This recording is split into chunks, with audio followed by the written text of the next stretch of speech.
yang baru terpilih karena dukungan Jokowi, lalu datang ke Solo untuk mengucapkan terima kasih. Tapi kita bisa lihat tuh bagaimana wajahnya itu sebetulnya wajah yang tidak tulus tuh, karena menganggap oke, untuk sementara ya biarlah karena Jokowi kira-kira masih ingin dihibur tuh.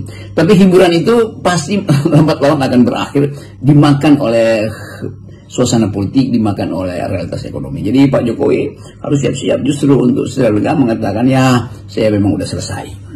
Nah, kalau kita kaitkan dengan kemenangan PDIP di Jakarta, Bung Rocky, seberapa signifikan dampaknya ini pada posisi Gibran?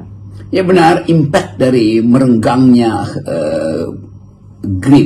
genggaman Jokowi pada politik Jakarta itu petunjuk bahwa sebetulnya impact itu berakibat pada melemahnya kedudukan Pak Wapres yang adalah anak presiden di dalam konstelasi politik.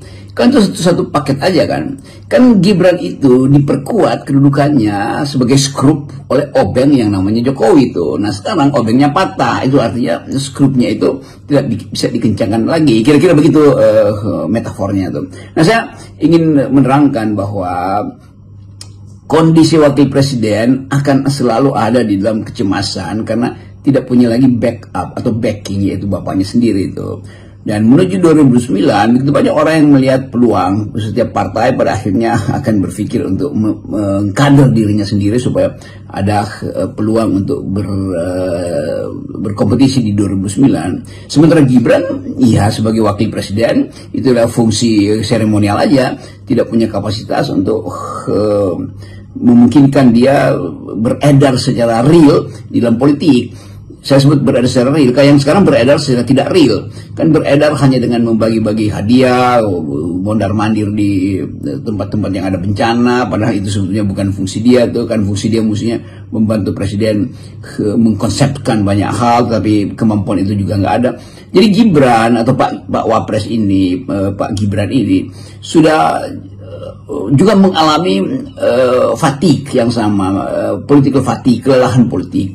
Karena mau di backup dengan cara apapun, dia hanya bergantung pada tim yang disodorkan oleh bapaknya untuk membuat Pak Gibran itu selalu ada di depan kamera. Nah pertanyaannya, berapa banyak event yang harus dihadiri oleh Gibran supaya namanya melambung terus? Kan nggak ada kan? Event apa? Masa setiap hari ada event peresmian atau setiap hari nunggu banjir untuk didatangi? Kan bukan itu pandangan publik terhadap wakil presiden. Jadi justru makin saudara Gibran itu melengkapi dirinya dengan kamera-kamera palsu, maka semakin rakyat Indonesia menganggap bahwa ini sebetulnya upaya untuk menegakkan benang basah. Jadi saya kira itu masalah kita di sini.